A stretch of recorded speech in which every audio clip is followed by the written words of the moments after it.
Well, in this remarkable continent on which we live, we celebrate NAIDOC Week.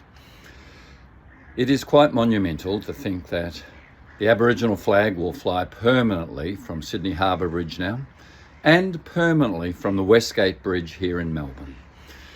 It is quite historically and politically significant that the Albanese government have promised a referendum to enshrine in our Constitution a permanent Indigenous voice to Parliament.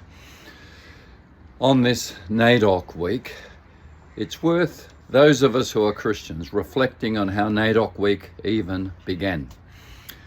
In 1937, Christian Aboriginal leaders, William Cooper, Pastor Doug Nichols, part of the Aboriginal Progressive Association, were planning a mourning day for the 150th anniversary of what was the white man's rejoicing day of European settlement.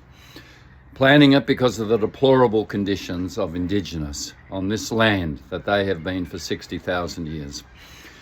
But NAIDOC Week began with William Cooper writing a letter to Christian churches in 1937 and asking Christian churches to set aside January the 3rd to be a day for prayer, for sermons, for recognition of that day as Aborigines Day, to evoke the sympathy for his people.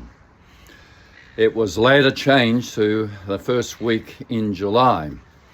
And by 1940, many Christian churches were having an Aborigines Day.